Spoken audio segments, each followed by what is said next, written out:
This channel does not promote any violence, harmful, or illegal activities. All content provided by this channel is meant for an educational and information purpose only.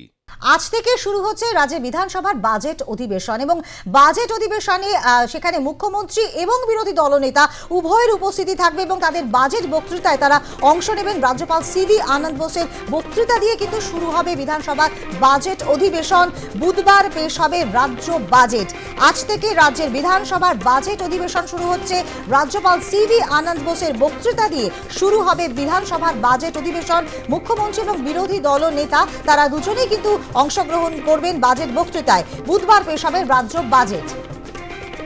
এই বিষয় নিয়ে আরো বিস্তারিতভাবে আমরা কথা বলবো। News room থেকে সরাসরি রয়েছে আমাদের প্রতিনিধি ষষ্ঠী চট্টোপাধ্যায়। ষষ্ঠী,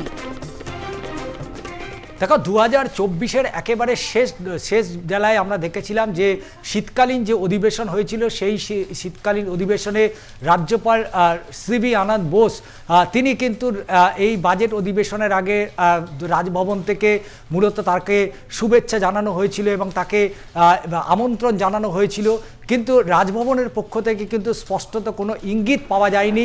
ফলে স্বাভাবিকভাবেই রাজ্যপালের ভাষণ ছাড়াই শীতকালীন যে অধিবেশন সেই অধিবেশন শুরু করতে হয়েছিল এবং এবারে 2025-এর একেবারে গোড়া থেকেই কিন্তু রাজভবন থেকে এবং রাজ্য বিধানসভার স্পিকার তিনি কিন্তু আগে থেকেই জানিয়েছিলেন এবং তার পাশাপাশি যেভাবে মুখ্যমন্ত্রী মমতা বন্দ্যোপাধ্যায় চায়ের অনুষ্ঠানে রাজভবনে পৌঁছেছিলেন এবং কোথাও একটা যে বার্তা, অর্থাৎ যে 2025-এর 24-25-এর যে অর্থবর্ষের যে বাজেট, সেই বাজেট অধিবেশনের শুরুতেই যেহেতু রাজ্যপাল নীতি মেনে রাজ্যপালের ভাষণ দিয়েই মূলত বাজেট অধিবেশন শুরু হয়, তাই স্বাভাবিকভাবেই দীর্ঘ সময় নবান্নের সাথে রাজভবনের একটা দূরত্ব তৈরি হলে এবং বিভিন্ন বিষয় বিতর্ক তৈরি হয়েছে, কিন্তু সেই জায়গা থেকে দাঁড়িয়ে অনেকটাই কিন্তু সম্পর্কটা কিন্তু অনেকটাই ঠান্ডা হয়েছে, যেক্ষেত্রে রাজ্যপাল এবং রাজ্য বিধানসভা এবং নবান্নের মধ্যে যে সমন্বয়তার যে একটা অভাবের পরিস্থিতি তৈরি হয়েছিল সেই জায়গাটা কাটিয়ে উঠে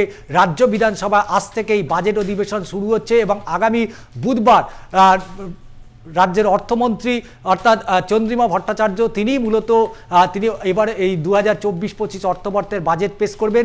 তবে বেশ কিছু গুরুত্বপূর্ণ বিষয় উঠে আসবে এবারে বাজেটে, যেগুলো হচ্ছে যে আর্থসামাজিক ক্ষেত্রে মানুষের আরও কত উন্নয়নের তাদেরকে এগিয়ে নিয়ে যাওয়া যেতে পারে, সড়কের ক্ষেত্রে কতটা বাড়তি বরাদ্দ হতে পারে এবং ক্ষুদ্র থেকে মাঝারি শিল্পের ওপর সেদিকেও কিন্তু জোর দেওয়া হবে। তার কারণ কয়েকদিন আগেই তুমি জানো যে এ রাজ্যে একটা বাণিজ্যিক সম্মেলন হয়ে গেল, সেখানে কিন্তু বহু যারা লগ্নিকারী তারা ইতিমধ্যেই তারা জানিয়েছেন কত কোটি টাকা তারা এখানে বরাদ্দ করবেন।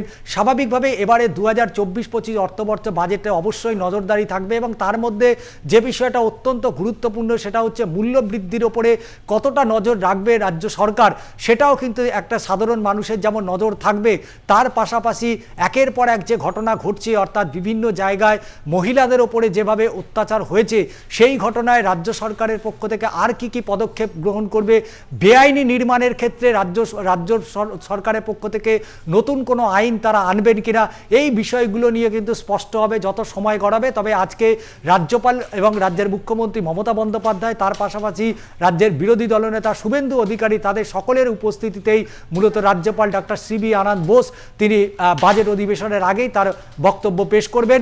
যদিও এই বক্তব্য পেশ করার পরে আরও দুদিন এটা নিয়ে আলোচনা হবে রাজ্যপালের ভাষণের ওপরে এবং তারপরেই আগামী বুধবার দুপুর 12টার সময় পেশ হবে 2024 এবং 25-এর অর্থবর্ষের বাজেট।